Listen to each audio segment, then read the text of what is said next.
Bangladesh cricket বোর্ডের বিশেষ board সভা বসছে আগামীকাল বুধবার।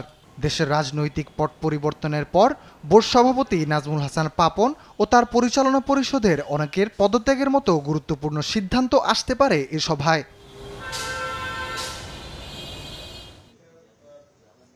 5ই আগস্ট সরকার পদত্যাগের পর থেকে এক প্রকার অস্থির সময় পার করছে বাংলাদেশ ক্রিকেট বোর্ড। ক্রিকেট বোর্ডের আঙিনা যাদের পদচারণায় মুখরিত ছিল, রাজনৈতিক পট পরিবর্তনের পর তাদের প্রায় সকলে চলে গিয়েছেন আড়ালে। এক সূত্রে জানা গেছে, ইংল্যান্ডে আত্মগোপনে রয়েছেন বোর্ড সভাপতি নাজমুল হাসান পাপন। অন্যান্য অনেক বোর্ড পরিচালকই আছেন নাগালের বাইরে। কথা চলছে বোর্ড সভাপতি পরিবর্তনের বিষয় নিয়েও। নাজমুল হাসান পাপনও নিজের পদ ছাড়তে রাজি হয়েছেন বলে জানা গেছে। বিসিবি সূত্র থেকে জানা যায়, বুধবার সকাল 11টায় অনুষ্ঠিত হবে বোর্ড সভা।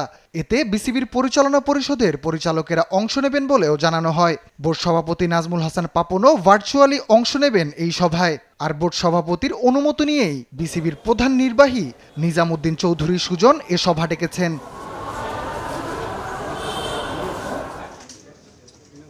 এদিকে বর্তমান পরিচালনা পরিষদের সকল সদস্য কিংবা অন্তত 16 থেকে 17 জন পরিচালক পদত্যাগ না করলে পুরো বোর্ড ভাঙার কোনোই সুযোগ নেই।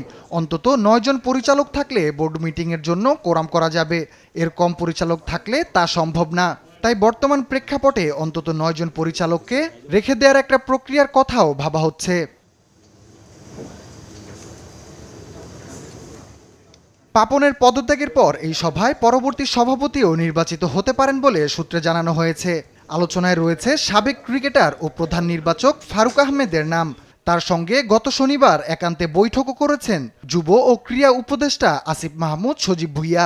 বৈঠকে বিসিবির গণতন্ত্র সহ বিভিন্ন বিষয়ে হয়েছে আলোচনা। সেখানে বোর্ডের কাজ করার জন্য প্রস্তাবও দেয়া হয়েছে ফারুককে।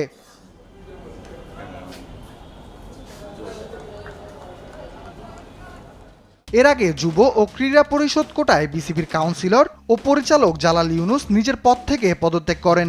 তবে এ পরিষদের কোটায় আরেক পরিচালক আহমেদ সাজ্জাদ আলম ববিকে পদত্যাগের কথা বলা হলেও তিনি এখনও পদত্যাগ করেননি। তবে তিনি আগামীকালের বোর্ডের সভায় অংশ নেবেন বলেও ধারণা করা হচ্ছে।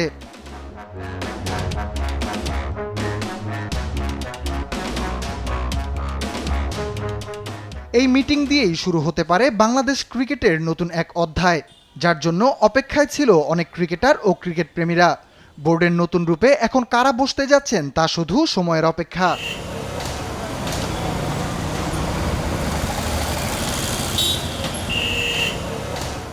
রাফিল ইসলাম রাতুল, স্পোর্টস ডেস্ক, দেশ টিভি।